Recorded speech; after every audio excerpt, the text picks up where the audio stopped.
നമസ്കാരം പ്രിയരെ. ഇന്നത്തെ വീഡിയോ ശ്രീ നവീൻ ബാബുവിനെ കുറിച്ചുള്ള ഒരു വീഡിയോയാണ്.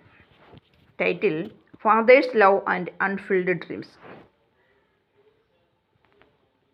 ഉമ്മറത്തൊരു ചൂരൽ കസേര ഒഴിഞ്ഞു കിടക്കുന്നുണ്ട് ഇന്നും അവരുടെ വീട്ടുമുറ്റത്ത്. ഔദ്യോഗിക ജീവിതത്തിൻ്റെ തിരക്കുകളോട് യാത്ര പറഞ്ഞു കൂടണയാൻ മോഹിച്ചൊരു മനുഷ്യൻ. എന്നിട്ട് എന്താ പറ്റിയേ? പത്തനംതിട്ട മലയാലപ്പുഴ കാരുവള്ളിൽ വീട്ടിൽ നവീൻ ബാബു എന്ന മനുഷ്യൻ. റിട്ടയർമെൻറ്റിന് ശേഷം ഭാര്യയ്ക്കും മക്കൾക്കുമൊപ്പം മുന്നോട്ടുള്ള ജീവിതം ആഘോഷമാക്കാൻ ആശിച്ച ഒരാൾ. അത് ഒക്കെയും പൊലിഞ്ഞുവെന്നറിയാം. എങ്കിലും ആ വേർപാട് ശ്രീ നവീൻ്റെ ഭാര്യ മഞ്ജുഷയ്ക്കും മക്കൾ നിരഞ്ജന, നിരുപമ ഇവർക്കും ഇപ്പോഴും വിശ്വസിക്കാനാവുന്നില്ല എന്നതാണ് സത്യം. ആ പെൺമക്കൾക്ക് അവരുടെ അരികിലേക്ക് അച്ഛൻ എന്ന അവരുടെ എല്ലാമായിരുന്ന പ്രതീക്ഷ യാത്ര പറഞ്ഞു കൂടണയാൻ മോഹിച്ചൊരു മനുഷ്യൻ തന്നെയായിരുന്നില്ലേ പത്തനംതിട്ട മലയാലപ്പുഴ കാരുവള്ളിൽ വീട്ടിൽ ശ്രീ നവീൻ ബാബു. അദ്ദേഹത്തിന് ശരിക്കും പെൺമക്കൾക്ക് സന്തോഷത്തിലേക്കുള്ള ഒരു പാലമായിരുന്നു ആ അച്ഛൻ. അതാണ് ചിലർ കൂടിച്ചേർന്ന് തകർത്ത് കളഞ്ഞത്. ഉള്ളിലെ സങ്കടമത്രയും അടക്കി കണ്ണീരിൻ്റെ ആഴങ്ങളിലേക്ക് വീണു പോകാതിരിക്കാൻ അവർ അമ്മയെ ചേർത്ത് പിടിച്ചു നിൽക്കുന്നുണ്ട് ഇന്ന്. ഇതാണ് ശ്രീ നവീൻ ബാബുവിൻ്റെ ഭാര്യ. അതേപോലെ തന്നെ നിരഞ്ജന, നിരുപമ എന്നീ 2 മക്കളും. ശ്രീ നവീൻ്റെ നിറഞ്ഞ ചിരിയുള്ള ഫോട്ടോയിലേക്ക് നോക്കുമ്പോഴേ മഞ്ജുഷയുടെ കണ്ണുകൾ നിറഞ്ഞൊഴുകുന്നത് കാണാം. കണ്ണീരിൽ മുടങ്ങുന്ന വാക്കുകൾ ഒരുവിധം നിയന്ത്രിച്ച് മഞ്ജുഷ മെല്ലെ സംസാരിച്ചു തുടങ്ങി. ചേട്ടനില്ലെന്ന് വിശ്വസിക്കാൻ ഇപ്പോഴും ഞങ്ങൾക്ക് സാധിക്കുന്നില്ല. ഇവിടെ അപ്പുറത്തെവിടെയോ ഉണ്ടെന്നൊരു തോന്നലാണ്. ഒരുപക്ഷെ ചേട്ടൻ്റെ ആത്മാവ് ഞങ്ങൾക്കരികിൽ തന്നെയുണ്ടാകും. ഞങ്ങളെ ഒറ്റയ്ക്കാക്കി അങ്ങനെയങ്ങ് പോകാൻ അദ്ദേഹത്തിനാകുമോ? മഞ്ജുഷയുടെ വാക്കുകൾ തളർന്നു പോരുന്നത് പോലെ, കണ്ണീരിൽ നനയുന്ന നിശബ്ദത. അമ്മയുടെ വലം കൈ ചേർത്ത് പിടിച്ച് മകൾ നിരഞ്ജന ഒപ്പം ഇരുന്നു. സങ്കടം വരുമ്പോൾ അച്ഛൻ അമ്മയ്ക്കരികിൽ വന്നിരിക്കാറുണ്ട്. അതുപോലെ അമ്മയുടെ വലം കൈയിൽ ചേർത്ത് പിടിക്കുന്ന മക്കൾ. ചേട്ടൻ ഇവിടെ ഉണ്ടായിരുന്നുവെങ്കിൽ നിവർത്തിപ്പിടിച്ച പത്രവുമായി ആ ചാരു കസേരയിൽ ഇരിക്കുമായിരുന്നു. പത്രവായന പകുതിയിൽ എത്തുമ്പോൾ നീട്ടിയൊരു വിളിയുണ്ടാകും. മഞ്ജു, ഒരു കട്ടൻ. മക്കൾക്കൊപ്പം കാർഡ്സ് കളിക്കാനും ഒന്നിച്ചിരുന്ന് സിനിമ കാണാനുമൊക്കെ വലിയ ഇഷ്ടമായിരുന്നു. വലിയ പുസ്തകപ്രേമിയുമായിരുന്നു അദ്ദേഹം. പിറന്നാളായാലും ആനിവേഴ്സറി ആയാലുമൊക്കെ ഭാര്യ ഭർത്താവിന് സമ്മാനമായി നൽകുന്നതോ പുസ്തകങ്ങൾ തന്നെയായിരുന്നു. ആ സമ്മാനപ്പൊതി നിവർത്തി പുസ്തകം കാണുമ്പോൾ ആ മുഖത്തൊരു ചിരി വിടരും. കുഞ്ഞുകുട്ടികളെപ്പോലെ നിഷ്കളങ്കമായൊരു ചിരി. ഈ വർഷം പിറന്നാളിന് സമ്മാനിച്ചത് സുഭാഷ് ചന്ദ്രൻ്റെ മനുഷ്യനൊരാമുഖം എന്ന പുസ്തകമാണ്. വായിച്ചതിന് ശേഷം അനിയനെ വിളിച്ച് സമുദ്രശിലയുണ്ടോ എന്ന് തിരക്കിയിരുന്നു. 1997 അവർ തമ്മിൽ ആദ്യമായി പരസ്പരം കാണുന്നത്. എൻ്റെ ജീവിതത്തിലെ ഒരിക്കലും മറക്കാനാവാത്ത ഒരു ദിവസമായിരുന്നു അത്. ഓർമ്മയുടെ അടയാളം പോലെ മേശപ്പുറത്തിരിക്കുന്ന വിവാഹ ആൽബത്തിൽ മഞ്ജുഷ മെല്ലെ തൊട്ടു. പത്തനംതിട്ട കളക്ടറേറ്റിൽ LD ക്ലർക്കായിട്ടാണ് മഞ്ജുഷയുടെ ഔദ്യോഗിക ജീവിതത്തിൻ്റെ തുടക്കം. ആദ്യ ദിവസം അമ്മാവനാണ് ഒപ്പം വന്നത്. ശ്രീ നവീൻ അന്ന് UD ക്ലർക്ക് ആയിരുന്നു.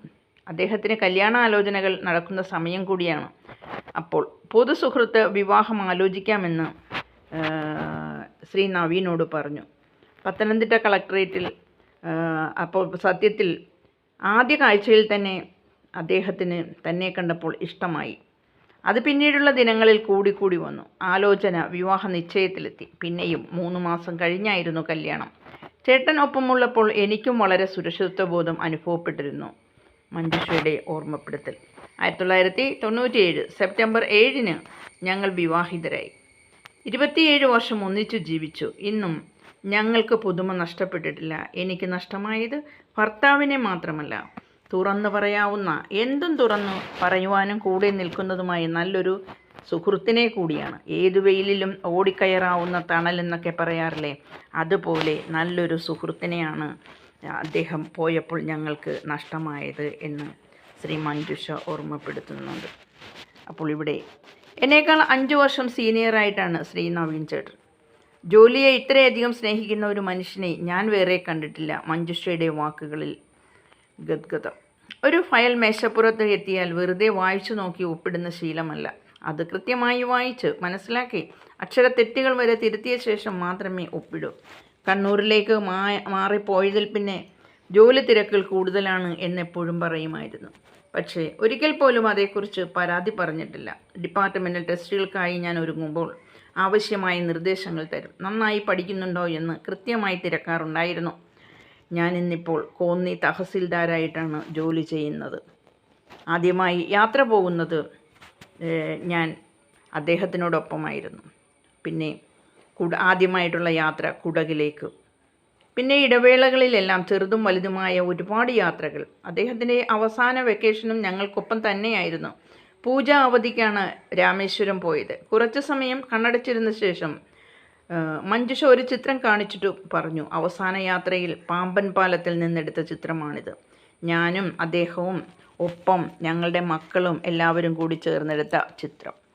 ചേട്ടൻ്റെ സഹോദരിയുടെ മകൾ ഡോക്ടർ സുഷമയും കുടുംബവും തമിഴ്നാട്ടിലെ ട്രിച്ചിയിലാണ് താമസിക്കുന്നത്.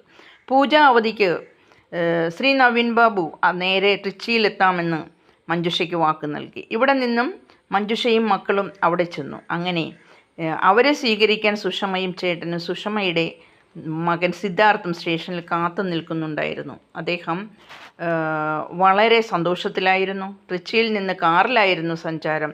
രാമേശ്വരവും ധനുഷ്കോടിയും ഒക്കെ കണ്ടാണ് ഞങ്ങൾ മടങ്ങിയത്. വിജയദശമി ദിവസം ഞങ്ങൾ ധനുഷ്കോടിയിലായിരുന്നു. ആൽബത്തിലെ ചിത്രങ്ങൾ ഓരോന്നോരോന്നായിട്ട് കാണുന്നതിനിടെ നിരുപമ പറഞ്ഞു, കടൽ തീരത്തെ മണലിൽ ഞങ്ങളോടൊപ്പം അവിടെ എല്ലാവരും ഹരിശ്രീ എഴുതി. കയറി വന്ന തിരകൾ അക്ഷരങ്ങൾ മായ്ച്ചു കളഞ്ഞു. അതോടെ അച്ഛനും രസമായി ഞങ്ങളുടെ കൂടെ കൂടാൻ. അപ്പോൾ അച്ഛനും വെള്ളത്തിനോട് വലിയ ഇഷ്ടമായിരുന്നു. പുഴയോ കടലോ എന്തായാലും ഞങ്ങൾ കുട്ടികളേക്കാൾ മുന്നേ അച്ഛനും ചാടി ഇറങ്ങുന്ന ശീലമുണ്ടായിരുന്നു. സത്യത്തിൽ ഇത് ഞങ്ങൾ കസിൻസ് പ്ലാൻ ചെയ്ത ട്രിപ്പായിരുന്നു. പൊയ്ക്കോട്ടെ എന്ന അനുവാദം ചോദിക്കാൻ വിളിച്ചതാണ്. അപ്പോഴാണ് പറഞ്ഞത്, നിങ്ങൾ അങ്ങ് വന്നാൽ മതി, ഞാൻ അങ്ങ് എത്തിയേക്കാം എന്ന് പറഞ്ഞു. അങ്ങനെ രണ്ട് വഴിയിലൂടെ രണ്ടു കൂട്ടരും കൂടി ഒരു സ്ഥലത്ത് എത്തിച്ചേർന്ന് ഒരു വിനോദത്തിനുള്ള വഴി ഒരുക്കുകയും ചെയ്തു. അവധിക്കാല യാത്ര കഴിഞ്ഞ് യാത്രയയപ്പ് സമ്മേളനത്തിൽ പങ്കെടുക്കാൻ അവിടെ നിന്ന് നേരെ കണ്ണൂർക്ക് പോയതാണ് ശ്രീ നവീൻ. പക്ഷേ തിരികെ വീട്ടിലെത്തിയതോ അദ്ദേഹത്തിൻ്റെ ചേതനയറ്റ ശവശരീരം. ഏതോ കഴുകന് അദ്ദേഹത്തിന് ഭയം ഉണ്ടായിരുന്നു എന്ന് വേണം ചിന്തിക്കാൻ. രാഷ്ട്രീയത്തിലെ രാജാക്കന്മാരാണെന്ന് കരുതി പോരുന്ന ചില കഴുകൻ കണ്ണുകളോടുകൂടി നോക്കുന്നവരുണ്ടാകും. അവർ രാഷ്ട്രീയത്തിൻ്റെ അധികാരത്തിമിരത്തിൽ നിന്നുകൊണ്ട് തന്നെ സാധുക്കളായ ഉദ്യോഗസ്ഥരെ കൊണ്ട് പലതും ചെയ്യിക്കും. അവസാനം പുറത്തു പറയരുത് എന്ന ഭീഷണിയും എത്തും. അങ്ങനെ പാവം ഒരു ഉദ്യോഗസ്ഥനെ ഇല്ലാതെയാക്കി എന്ന് വിശ്വസിക്കുകയായിരിക്കും ഏറ്റവും നല്ലത്. റിട്ടയർമെൻറ്റിന് ശേഷം ഒരുപാട് യാത്രകൾ പോകണമെന്ന് അദ്ദേഹം എപ്പോഴും മഞ്ജുവിനോട് പറയുമായിരുന്നു. ആ ശബ്ദം ഇപ്പോഴും എനിക്ക് കേൾക്കാം. ഒരു ജന്മം കൊണ്ട് തരേണ്ട സ്നേഹവും. Thank you so much. കേൾക്കാനുക.